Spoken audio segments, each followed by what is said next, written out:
So I intend for this video to be more for personal use than anything else, but feel free to use the same guidelines for how I intend to reorganize my life. Anyways, without any further ado, let's begin.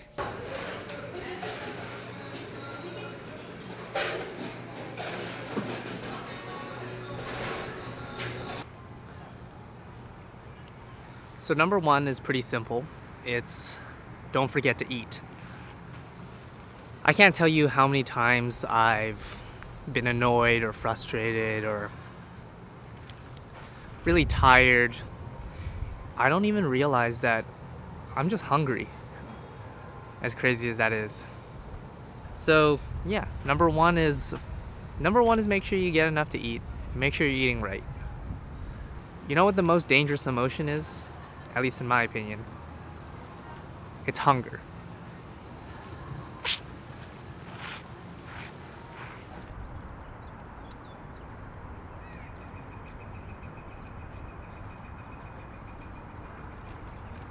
Exercise. We all hate it before we do it, and we love it after it's done. In terms of importance, it's probably right next up there to making sure that you eat properly. I don't really notice how much my hunger affects me until after I've eaten. Same with exercise. I don't really notice how good it feels until after it's done.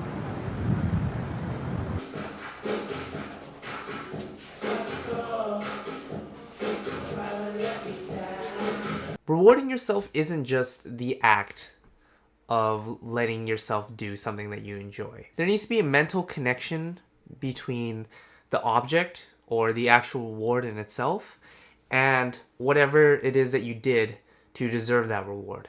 And once you make that connection,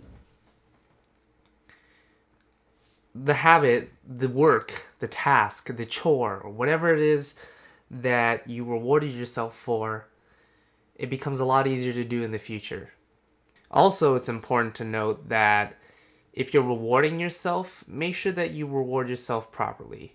If you are trying to build a habit where you're exercising and eating properly, then maybe that reward of fried chicken isn't the best according to your needs.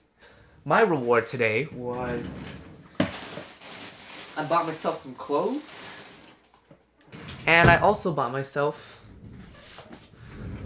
a new book. So I like to think of my reward as a win-win.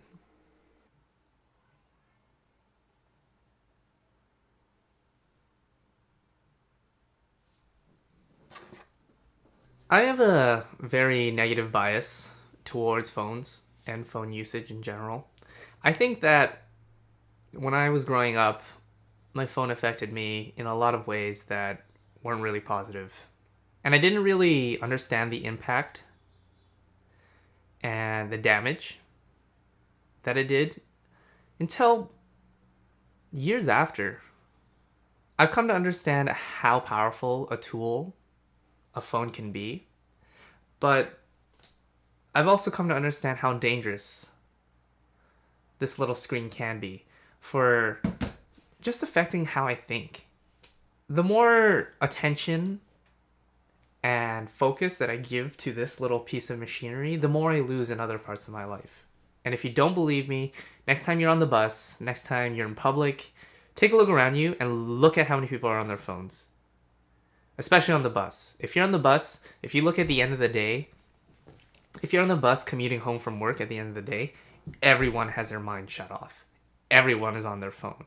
It's a little less prevalent in the morning, that's what I've noticed. But if you're on the bus at night, you're heading home from the long day's work or something like that, you'll see everyone is staring at that little screen because they just want to turn their brains right off and just be done with everything.